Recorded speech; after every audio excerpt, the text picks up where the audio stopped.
Bonjour à tous, merci d'être présents pour ce webinaire sur la présentation de Paprika Tour, agence réceptive internationale, c'est des hôtels un petit peu plus grands, il y en a certains qui appartiennent par exemple à... On avait besoin d'un nom plus international et on est devenu Paprika. Le nom de Pérou Insolite, on a commencé seulement par le Pérou, puis on a ajouté la Bolivie, on a aussi voulu commencer à travailler en anglais et en allemand, on s'est dit qu'on avait besoin d'un nom plus international et on est devenu Paprika Tour. Mais nos rêves de grandeur et de dominer le monde se sont rapidement évanouis et on est resté finalement sur le Pérou, la Bolivie et le français. On a quelques dizaines de clients anglophones chaque année, mais le gros de notre clientèle, à peu près 1500 clients par an, ce sont des francophones. Ce que je veux faire dans ce webinaire, c'est pas tellement vous parler des destinations touristiques du Pérou et de la Bolivie, que vous connaissez peut-être déjà, mais plutôt vous parler des produits que concrètement nous, Paprika Tour, on vend et comment vous pouvez les vendre à travers nous et quel serait pour vous l'intérêt, pour vous et pour vos clients bien sûr. Alors vous voyez qu'en bas de l'écran vous avez un chat, n'hésitez pas à poser vos questions, j'y répondrai à la fin de la présentation. Alors on a deux types de circuits et je vous suggère d'ouvrir notre site paprikatour.com pour voir où il se trouve. Dans le menu Nos voyages, vous avez Voyage sur mesure et Voyage en groupe 2018, Voyage en groupe 2019. Les voyages sur mesure, ça représente entre 75 et 80% de nos voyageurs, alors que les voyages en groupe à date fixe, les GIR, comme on dit dans le jargon, représentent un peu plus de 20% de nos voyageurs, un peu plus de 300 pax par an. Je vais commencer par expliquer les voyages en groupe, parce que c'est un super produit, en tout cas pour toute une catégorie de clients. Et puis on a un petit peu les pionniers au Pérou, en tout cas en français là-dessus. Depuis évidemment il y en a qui nous ont copié, mais nous nos tours au moins ils partent. Alors ce sont des départs à date fixe où on réunit une douzaine de personnes, maximum 12. On pense que c'est la taille idéale, 12 personnes. Les clients nous le disent souvent. Ça permet de perdre beaucoup moins de temps, d'être beaucoup plus souple qu'avec des groupes de plus grande taille. Et puis ça génère souvent une grande convivialité dans les groupes. Quand ils passent à Arequipa, en général, nous on va manger avec eux, on se rend compte qu'il y a souvent une super ambiance. Ça se chambre entre Français, Québécois, Belges. Enfin bref, ils s'amusent bien.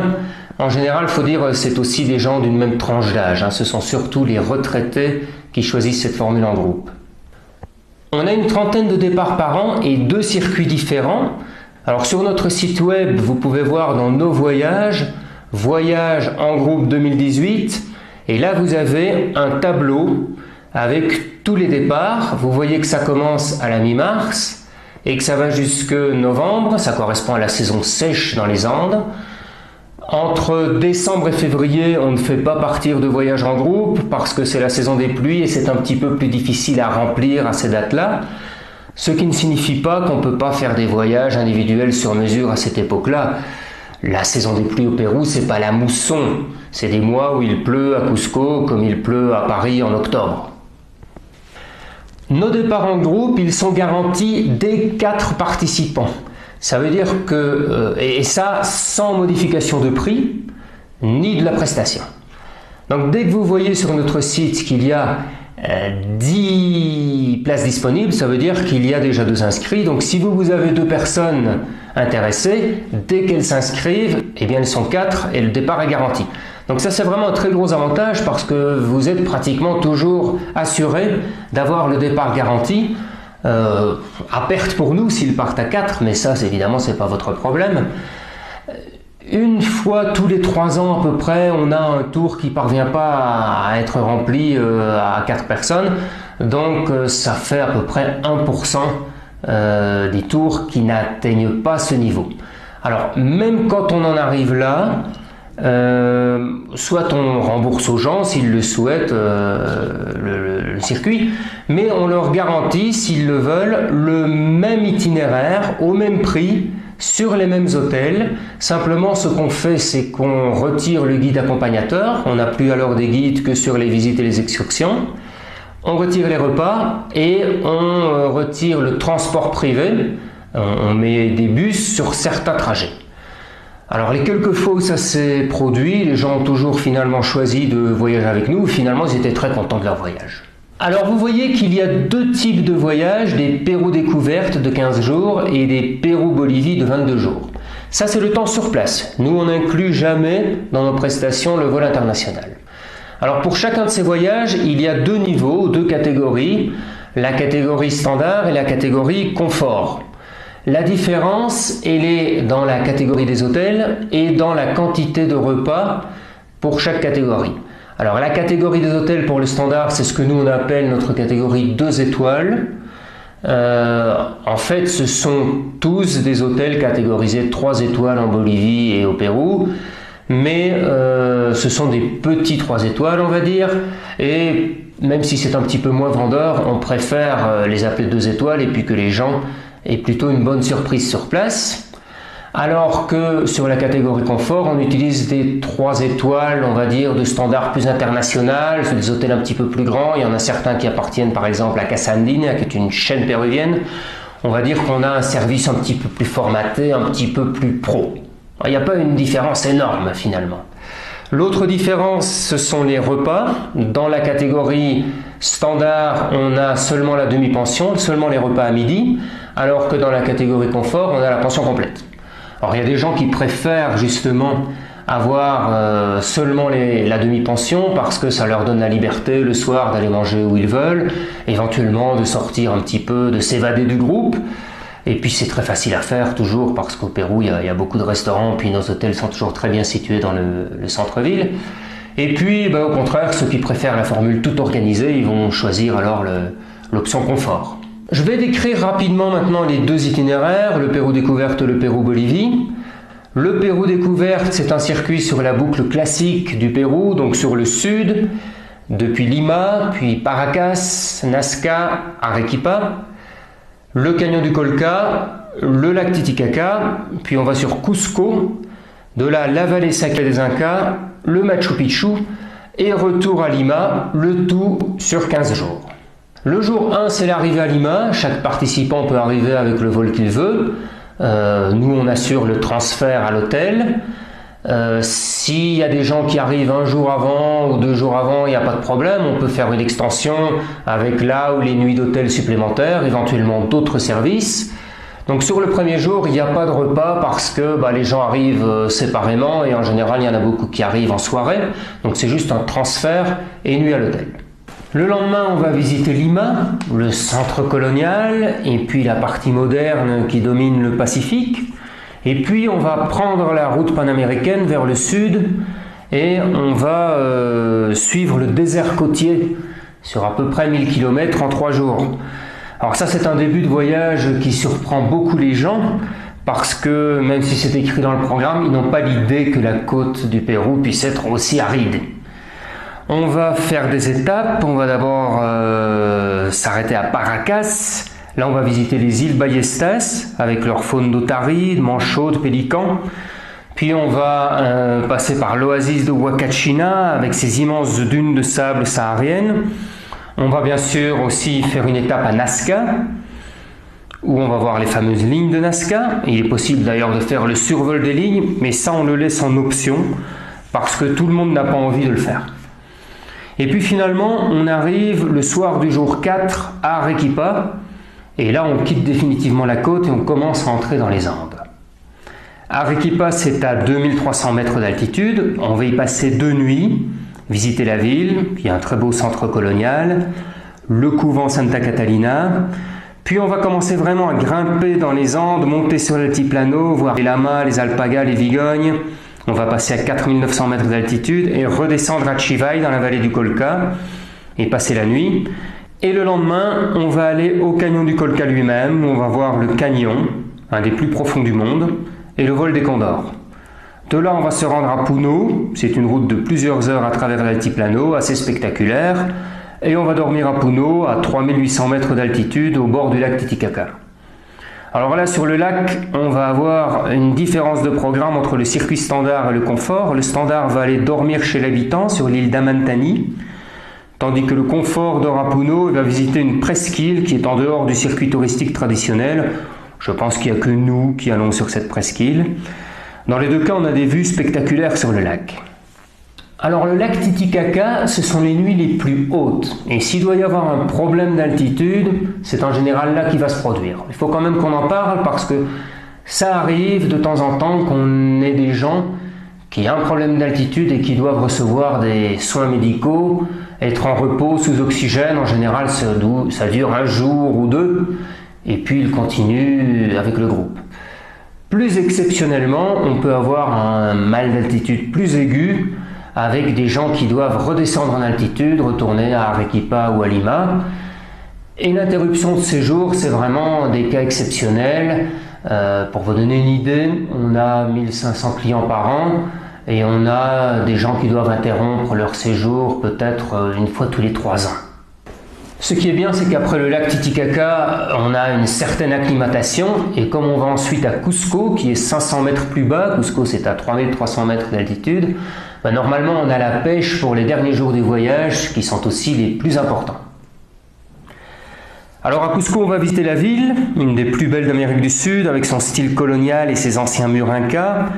On va visiter bien sûr la forteresse inca de Sacsayhuaman, avec ses blocs mégalithiques. Ensuite, on va se rendre dans ce qu'on appelle la vallée sacrée des Incas. C'est une très belle vallée, très profonde, très verte, où on verra quelques-uns des principaux sites incas, comme Pisac, Ollantaytambo, ou encore les cirques de Moray. Et on terminera par le clou du voyage, le Machu Picchu bien sûr, qu'on ne présente plus. Et puis on rentre à Lima le dernier jour, en avion. Voilà, donc avec ce circuit, on couvre les principales destinations touristiques du Pérou que 99% des voyageurs veulent voir. Alors ceux qui ont un petit peu plus de temps, ils peuvent faire une extension de 3-4 jours en Amazonie, ou alors il est possible de faire des extensions dans le nord du Pérou. Là, il y a de quoi faire un circuit facilement d'une quinzaine de jours dans le nord, mais en général, les gens prennent une semaine et ils vont dans la Cordillère Blanche, près de Huaraz, où ils peuvent faire des excursions de montagne, voire même des grands treks. Ou alors, ils vont aussi sur la côte, à Trujillo ou Chiclayo, et là, ils vont principalement visiter des sites archéologiques des civilisations Mochica et Chimú. Le nord du Pérou, c'est très intéressant. Même si c'est très à la mode de dire qu'on aime bien aller dans des lieux qui ne sont pas touristiques, en 12 ans d'activité, nous on n'a jamais vu un touriste qui ne voulait pas visiter le Machu Picchu.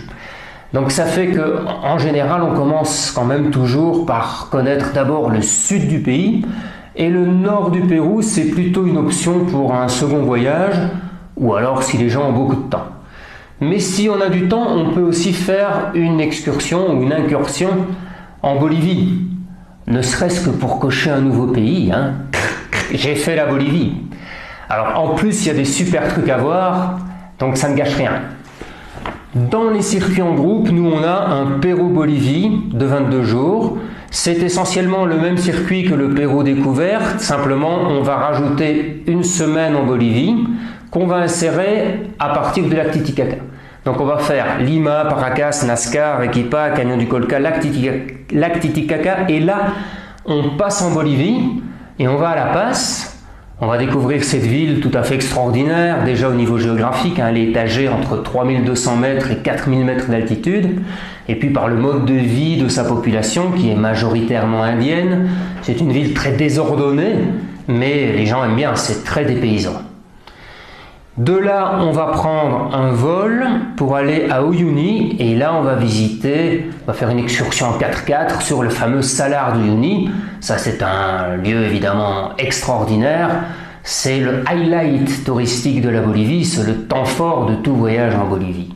On va ensuite à Potosí, à 4 heures de route. Là, c'est évidemment l'aspect historique qui est intéressant, de la plus grande mine d'argent exploitée pendant toute l'époque coloniale. Potosí a été une des villes les plus importantes du monde à cette époque. On va visiter les mines et la maison de la monnaie, où on frappait les pièces d'argent. Le lendemain, on redescend en altitude à Sucre, qui est encore la capitale constitutionnelle de la Bolivie, même si dans les faits c'est La Paz qui fonctionne comme capitale, et qui est une très jolie ville coloniale. On reviendra par vol à La Paz, et là on fera une petite incursion dans ce qu'on appelle les Yungas, qui est en fait le versant amazonien des Andes. Donc là, on va passer une cordillère à plus de 4000 mètres d'altitude et puis on va plonger vers l'Amazonie et descendre jusqu'à une altitude d'environ 1000 mètres avec des changements de climat et de végétation très rapides le long de la fameuse route de la mort, avec des reliefs et des précipices spectaculaires. Donc ça, ce sera un petit goût tropical dans ces circuits qui est surtout andin. Et puis on revient au Pérou et on termine par Cusco, Valle Sacré, Machu Picchu, comme dans le circuit Pérou Découverte. Voilà pour ces circuits en groupe. Alors je le répète, c'est un excellent produit, plus facile à vendre que du sur-mesure parce qu'il ne faut pas faire le circuit, il y a juste à le vendre. Et il reste encore des places en 2018, surtout sur la fin de l'année. Mais on a aussi déjà remonté sur le site les départs en 2019, donc vous pouvez les voir. Pour voir le détail du circuit, vous cliquez simplement ici sur le nom du circuit et ça vous emmène à la page du circuit avec tous les détails, ou simplement vous nous contactez et on vous envoie le circuit détaillé. Alors avant de passer à autre chose, je veux juste vous donner une idée des hôtels qu'on utilise sur ces circuits en groupe. Donc pour la catégorie qu'on appelle 2 étoiles, sur les circuits standards, voilà quelques photos. Ils sont toujours bien situés, ça c'est très important, propres bien sûr, et souvent même avec un certain charme. Sur la catégorie confort, là on utilise certains hôtels, par exemple de la chaîne Casa Andina, ils sont tous différents, hein. Ce qui est plus formaté c'est le service, c'est un petit peu plus pro, mais les hôtels sont différents. Les gens sont contents des hôtels, ils sont d'ailleurs précisés, hein. Tous nos hôtels sont précisés dans les programmes, avec des photos et même le lien vers le site web, donc à ce niveau-là il n'y a aucune surprise, hein. Un autre aspect de ces voyages, ce sont les repas. Alors nous, on essaye vraiment d'avoir une excellente qualité parce que quand on voyage, la bouffe, c'est super important. Et surtout pour des Français. Ça fait vraiment partie du plaisir et de la découverte. Donc au Pérou, on peut manger pour quelques euros. Nous, on ne fait pas ça. On n'a pas des gens qui traversent l'océan, qui payent des milliers d'euros un voyage pour après faire des économies de bout de chandelle en les faisant manger à quelques euros. On va toujours dans des bons restos où on a des menus, entrées, plats, desserts, avec plusieurs options, pour qu'il y en ait pour tous les goûts. Et les gens sont en général très contents. Il faut dire aussi que le Pérou, c'est une destination gastronomique, qui a une certaine réputation, donc on estime que ça fait vraiment partie des choses importantes à découvrir.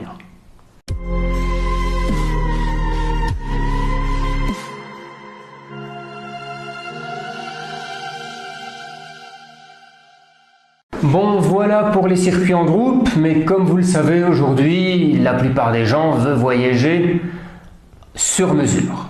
Alors, est-ce que ça coûte plus cher qu'en groupe? Ben, pas forcément. Ça va dépendre des services que votre client veut. Si vous regardez par exemple sur notre site ici, nos voyages sur mesure, vous avez toute une série d'exemples de voyages. Vous reprenez le De la Côte aux Andes de 15 jours, c'est en fait la même boucle sud que le circuit en groupe Pérou Découverte standard. Le prix d'entrée pour 2 personnes, il est de 1890 $ par personne, donc c'est un petit peu moins cher que le Pérou Découverte en catégorie standard. Pourquoi? Parce que déjà il n'y a pas les repas dans le circuit sur mesure. Et puis, il n'y a pas non plus un accompagnateur francophone permanent. Et puis, il n'y a pas non plus, dans cette version entrée de gamme, de transport privé. On va s'adapter au budget des clients. Et typiquement, quand ils sont 2, on va leur proposer en général des transports en bus. Au Pérou, il y a des bus d'excellente qualité. Nous, on travaille beaucoup avec la compagnie Cruz del Sur, qui est une entreprise très ponctuelle, très sûre, avec des super bus couchettes. C'est une option très confortable pour voyager quand on est 2, assez confortablement et à moindre prix. Si on a un groupe de 4 ou 5 personnes, ça peut devenir intéressant de prendre un transport privé avec chauffeur. Si on est un groupe de 8 ou 10, ça peut devenir intéressant d'avoir un accompagnateur permanent. Et dans ce cas-là, on peut éventuellement aussi ajouter les repas. Mais bien sûr, tout ça, ce sont des indications générales. Finalement, nous, on va s'adapter à la demande du client, à ses intérêts, à son budget. Pareil pour les hôtels, on va travailler depuis des hôtels 2 étoiles jusqu'à du 5 étoiles en fonction des souhaits du client. Ce qu'on ne fait pas, ce sont les autotours. La difficulté d'avoir des hôtels avec des parkings, la difficulté de conduire dans les villes péruviennes et boliviennes, la mauvaise qualité du réseau routier, tout ça fait que, en clair, on ne recommande pas cette option. Pour le voyageur, c'est plus de stress que d'avantage, et pour l'agence, c'est plus d'emmerde qu'autre chose. Pour ce qui est des destinations, la plupart des voyageurs vont avoir le circuit qu'on a déjà vu, avec des variantes, bien évidemment. On peut par exemple prendre un vol de Lima à Arequipa pour éviter la côte, ça fait gagner 3 jours. On peut faire une extension en Amazonie, on peut aller dans le nord du Pérou, on peut aller en Bolivie. On peut après faire des activités différentes, des activités sportives, on peut faire des grands treks dans la région de Machu Picchu, en Cordillère Blanche, dans le Colca. On peut aller chez l'habitant, donc on peut faire toutes sortes de choses, mais les destinations essentiellement ce sont celles qu'on a déjà vues, je ne vais pas revenir dessus. Vous avez sur notre site, dans nos voyages, voyages sur mesure, différents exemples de voyages qui sont évidemment parfaitement modifiables, qui peuvent servir de base, mais le plus facile c'est que vous nous envoyez simplement la durée de voyage de votre client, ses intérêts, et nous on vous envoie alors une première proposition très rapidement. C'est important que vous sachiez qu'on travaille avec un logiciel qui s'appelle Togo et qui nous permet de faire des programmes sur mesure très rapidement. Donc vous aurez toujours une première proposition sous 24 heures. Ça, c'est évidemment très important parce que, comme vous le savez, avoir une proposition rapide, ça augmente énormément les chances de vente, surtout quand on est en concurrence. Après, si votre client veut faire des modifications, on va faire ces modifications très rapidement aussi. Et on est très souple, hein. Ça arrive parfois qu'on doit faire 10 versions avant de vendre. On n'a pas de problème avec ça, on les fait. Le programme qu'on va vous envoyer, il va apparaître comme ça. Donc c'est un lien, c'est un programme HTML que vous ouvrez. Vous avez le titre et les indications, les caractéristiques principales du programme en haut. Là où il y a notre logo, c'est le vôtre qui va apparaître. Donc vous pourrez envoyer directement ce programme à votre client. Puis vous avez une section avec les principales villes et lieux traversés. Puis vous avez la section avec l'itinéraire détaillé jour par jour. C'est là que vous allez pouvoir voir par exemple les hôtels avec des photos, avec le lien vers le site web de l'hôtel, avec le détail des prestations, ce qui est inclus, ce qui ne l'est pas. Et puis au bas du document, une section avec le prix et puis une section avec différentes notes. C'est une version éditable, donc vous pouvez ici changer le prix, le mettre dans votre monnaie, ajouter des services additionnels comme le vol international, ajouter une marge, et puis vous sauvez et vous avez un nouveau programme avec un nouveau lien que vous envoyez directement à votre client. Donc pour vous c'est très pratique parce que vous pouvez très rapidement présenter à votre client un programme d'aspect professionnel, personnalisé, et vous ne devez pas penser que le sur-mesure c'est réservé aux réceptifs. À travers nous, vous pouvez très facilement faire du sur-mesure de façon très souple et très rapide. Alors bien entendu, que ce soit pour les circuits en groupe ou les voyages sur mesure, il y a un prix spécial pour les agences par rapport au prix de vente en direct. Voilà, je pense que j'ai fait un petit peu le tour de ce que je voulais présenter. N'hésitez pas à poser vos questions via le chat, on y répondra dans quelques minutes. Et en attendant, je vais vous présenter notre équipe. Voilà Gabriel, mon associé, qui s'occupe principalement de la partie financière, mais qui aime aussi accompagner nos groupes à Arequipa à aller manger au restaurant. Oui. Salut. Tiffaine, notre gérante. Bonjour. Voilà l'équipe des conseillers voyage. Ce sont les personnes qui seront en contact avec vous et avec vos clients. Bonjour. Nicolas, Andrea, Antoine et Julie. L'équipe de réservation, Karina, Yesenia et Marie-Isabelle. Et comme dans toute agence réceptive, il y a beaucoup de factures à traiter. Voilà le département de comptabilité avec Louis et Edouard. Voilà, ça c'est l'équipe à Arequipa. Après, il y a encore Silverio, guide francophone, qui supervise les opérations et s'occupe de nos clients à Puno. Ruth, également guide francophone, qui fait la même chose à Cusco. Et Andrea, qui parle aussi très bien le français et qui est à La Paz et assure le suivi de nos clients en Bolivie. On a des clients depuis 2006 et on a aussi des avis de clients depuis 2006 que vous pouvez voir sur notre site dans le menu en haut à droite, le bouton Avis. Et puis depuis 2 ans, on a aussi des avis certifiés et notés sur Trustpilot. Et on a une excellente note.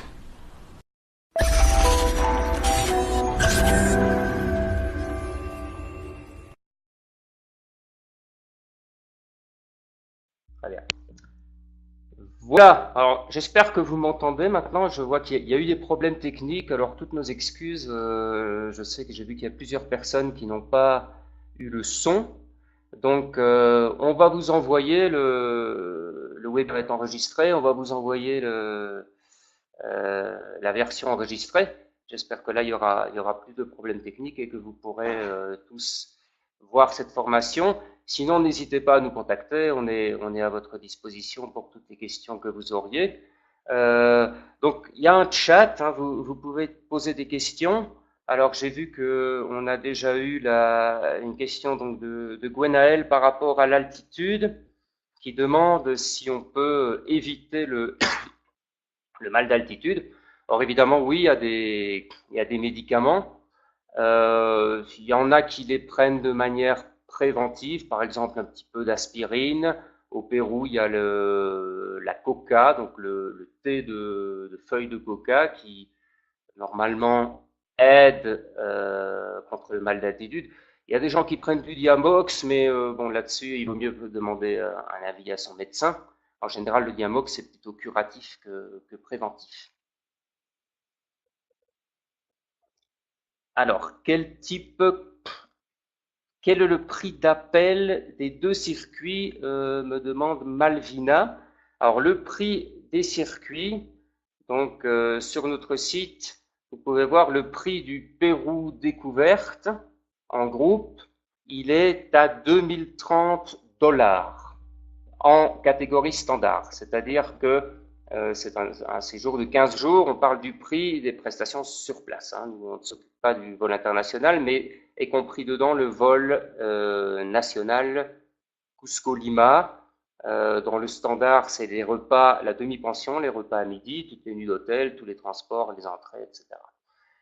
Pour le Pérou-Bolivie, là, on a aussi donc deux formules sur le Pérou-Bolivie. On a la formule standard et la formule confort. Donc la formule standard du Pérou-Bolivie, elle est à 3130 et la formule confort à 3690 dollars. Hein. Tous nos prix sont toujours en dollars. Alors, dans la formule confort, c'est la pension complète et ce sont des hôtels, ce sont des bons 3 étoiles. Dans la formule standard, ce sont ce qu'on appelle nous des 2 étoiles, mais en fait, ce sont des petits 3 étoiles. On va dire.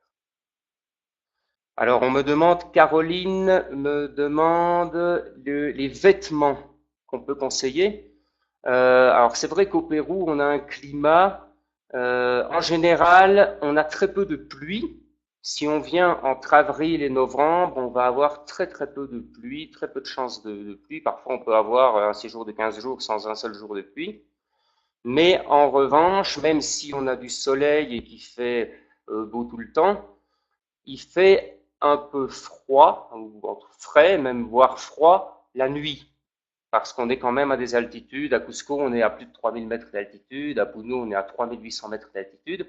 Donc, il faut quand même toujours prévoir des vêtements pour le froid, quelle que soit la saison finalement. Parce qu'en altitude, il va toujours faire froid. Qu'est-ce que ça veut dire faire froid à Cusco? On peut s'approcher des 0 degrés certaines nuits, les nuits les plus froides. Si on va en Bolivie, dans le sud d'Ipes, là, on peut avoir des températures négatives, -5, -10. Certaines nuits de juin, juillet, qui est l'hiver parce qu'on est dans l'hémisphère sud. Donc voilà, il faut toujours prévoir effectivement des vêtements pour le froid et en même temps la journée, on est souvent à une vingtaine de degrés avec du soleil. Donc on voit souvent des gens en short. Il y a une variation annuelle assez faible, mais une variation sur chaque journée, entre le jour et la nuit, qui est importante. Alors, effectivement, donc le montant de la commission pour les agences qui revendent les voyages en groupe, on est sur du 10%. Combien de packs maximum pour vos groupes? On est sur des groupes de maximum 12 personnes. Ça, c'est un des attraits de ces groupes, c'est que ce sont des petits groupes et c'est vraiment plus agréable pour les gens. Les gens sont souvent très contents et c'est souvent une des choses qu'ils disent, c'est qu'ils apprécient vraiment cette petite taille de groupe. Et les départs sont garantis, me demande Gwenaël, ils sont garantis à partir de 4 personnes. Dès qu'on a 4 personnes, le départ est garanti et il est garanti sans modification de programme ou changement de tarif, hein, parce que j'ai vu que parfois certaines agences garantissent, mais alors avec un supplément. Donc nous, on garantit le voyage au même prix, avec exactement les mêmes prestations, dès qu'on est 4. Pour nous, c'est à perte, mais c'est une politique commerciale. Comme j'ai précisé dans la vidéo, on est très rarement, on remplit pratiquement toujours. Je vais vous dire que c'est à peu près une fois tous les 3 ans qu'on a un groupe qui n'arrive pas à 4. Donc ça veut dire comme on a 30 départs par an, c'est à peu près un départ sur 100 qui ne parvient pas à partir. Et dans ces cas-là, on a quand même une politique où on permet aux gens de faire le voyage au même prix, sur les mêmes hôtels, sur le même itinéraire. Simplement, dans ce cas-là, alors on retire les services privés, le guide accompagnateur, le transport privé, s'ils sont que 2. Donc, en général, les gens, ils prennent cette option et finalement, ils sont quand même très contents. Mais si des gens voulaient, quand le groupe, on n'a pas réussi à remplir notre groupe, qu'on est moins de 4, si des gens voulaient le remboursement, évidemment, on leur offre le remboursement, mais on a au moins cette option de rechange qui finalement est souvent très intéressante pour les gens. Quelle est la catégorie socio de vos clients en général sur vos groupes? Ah oui. Les catégories, donc ça c'est une question d'Audrey. Les catégories de gens sur les groupes, ce sont surtout des retraités. D'accord?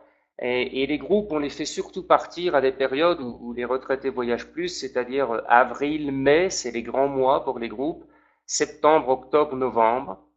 En juillet, août, on fait partir seulement un groupe parce que on a plus de mal à les remplir. C'est une période où on a plutôt les familles et les actifs. Mais c'est vrai que sur les groupes, c'est vraiment plutôt la catégorie, on va dire, de 55 ans à plus.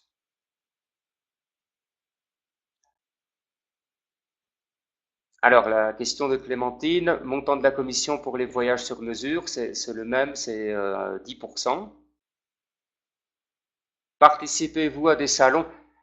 Jusqu'à présent, assez rarement. C'est vrai que nous, on, on sort assez peu du Pérou, mais ça fait partie des idées qu'on a d'être un petit peu plus actifs sur le B2B et de nous déplacer, d'aller peut-être profiter du dynamisme de Together pour participer à la caravane Together. On, on verra, mais sans doute que oui, on va faire des salons.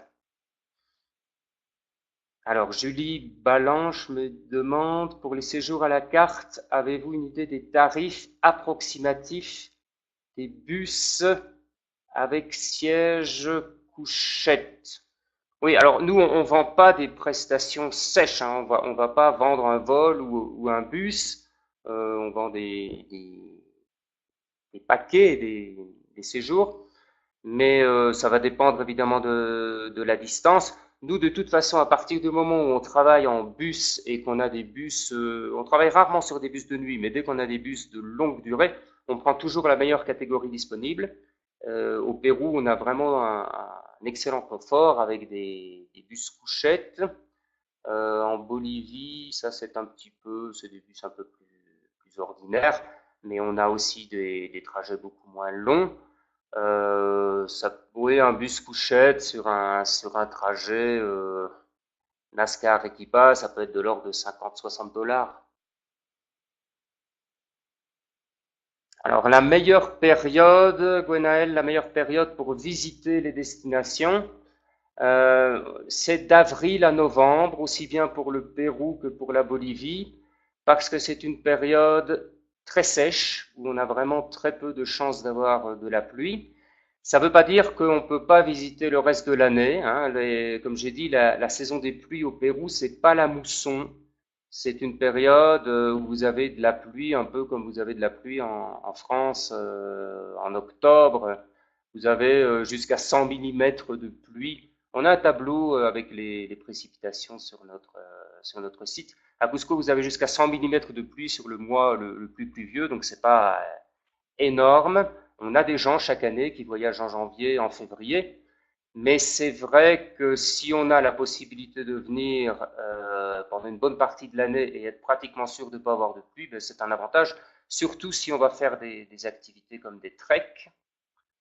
Après, des gens qui voyagent, qui choisissent de voyager en février, janvier, l'avantage qu'ils ont, c'est qu'il y a une affluence touristique beaucoup plus faible et les températures nocturnes sont un petit peu plus hautes puisque ça correspond à l'été astronomique, puisqu'on est dans l'hémisphère sud, alors qu'en juin, juillet, août, on a très sec, mais on a des températures un petit peu plus fraîches la nuit en altitude. Alors, Clémentine me demande, en cas de de gros problèmes de santé d'un voyageur, comment procédez-vous pour prendre en charge le client? Alors, la plupart des clients ont nous on demande, nous on n'a pas une assurance, hein. Au Pérou, on n'a pas, il y a pas d'assurance pour ce genre de choses-là. Ça, on le précise toujours à nos clients. Donc, la plupart de nos clients, on leur conseille vivement de prendre une assurance. En général, ils l'ont dès qu'ils payent par leur carte Visa. Enfin, ça dépend du type de carte qu'ils ont. Donc, dans ce cas-là, on entre en contact avec leur assurance par rapport à une évacuation. Des évacuations, je vous le dis, c'est assez rare. On en a peut-être une tous les 3 ans. Nous, on a à peu près 1400 clients par an. Donc, une évacuation tous les 3 ans, vous voyez, ça fait une personne, enfin, un groupe tous les à peu près 4000 clients. Alors, Guyenne Titou me demande le mail de vos services. Le mail de contact. Donc, le mail de contact pour nous, c'est donc info, je vous l'écris ici, paprikatour.com. Hein, donc, vous pouvez nous contacter directement. Donc là, c'est le mail que lisent nos commerciaux. Donc, ce sont les personnes qui vont construire les circuits sur mesure, qui vont s'occuper du contact, que ce soit avec vous, agence de voyage, et sur place avec vos clients. Mais vous pouvez aussi donc nous contacter donc à travers le site. Il y a des formulaires de contact. Et puis, vous pouvez aussi, donc le site, c'est simplement paprikatour.com, aussi à travers la plateforme Together. Clémentine me demande, pourrez-vous envoyer l'enregistrement du webinaire? Oui, bien sûr, on va vous l'envoyer. Il y a eu un petit problème au début parce que c'était en fait, j'avais pré-enregistré le webinaire et il n'a pas démarré tout au début. Donc il y a une petite perte à ce niveau-là. Je vous l'enverrai entier. Est-il possible? Oui, tous nos agents ont un Skype, donc ça, je vais vous envoyer aussi. J'ai tous vos contacts, donc je vais vous envoyer tous les contacts et je vais vous envoyer aussi. Mais entrez par info. Une fois que vous avez écrit à info Paprikatour, il y a un de nos commerciaux qui prend votre dossier en charge, qui devient votre interlocuteur et qui vous donnera alors son contact Skype. On travaille, nous, depuis combien de temps, me demande Victor, depuis combien de temps organisez-vous ces voyages? Nous, on existe depuis 12 ans, depuis 2006. Ça, je l'avais expliqué au début de la vidéo, mais ça a été coupé. Donc, on a commencé, nous, sous un autre nom, on a commencé comme Pérou Insolite. Et parce qu'à l'époque, on ne travaillait que sur le Pérou. Et puis, on a ouvert la Bolivie, puis on s'est ouvert aussi à d'autres langues. On a commencé à travailler en anglais. On avait aussi, pendant un moment, on a aussi travaillé sur la Colombie, puis on a arrêté. Euh, donc en fait, on a voulu avoir un nom plus international parce que vendre à des Anglais la Bolivie, quand on s'appelle Pérou Insolite, ça ne collait plus. Et on a changé de nom, on est devenu Paprikatour. Mais notre début, donc c'est en 2006 avec Pérou Insolite. Alors, Nguyen me demande, vous avez des voyages pour la famille, activités pour les enfants? Oui, on a des familles qui voyagent, surtout en juillet, août.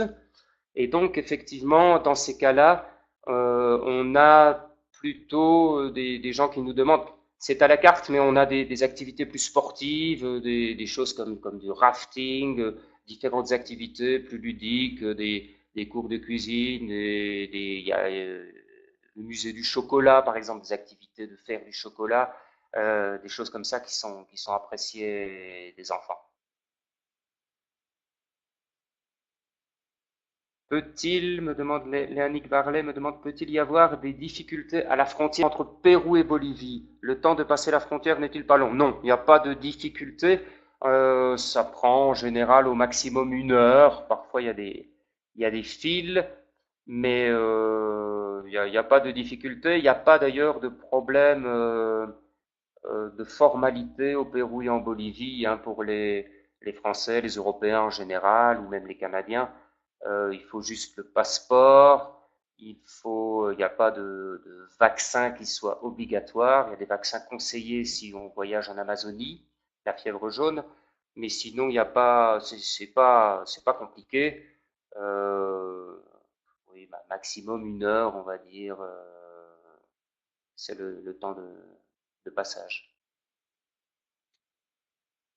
Voilà, je vois plus de questions. Si vous en avez encore, n'hésitez pas. Sinon, moi, je vous remercie de m'avoir suivi jusqu'au bout. Encore toutes nos excuses pour ces petits problèmes techniques. Et puis, donc, on va vous renvoyer toutes les informations. Et puis, quand vous avez un client qui est intéressé par le Pérou, ou par la Bolivie, ou pour un voyage Pérou-Bolivie, bah, n'hésitez pas à nous contacter. Hein, ça ne vous coûte rien de nous tester et je crois qu'on pourra répondre à vos attentes. Voilà, un grand merci à tous.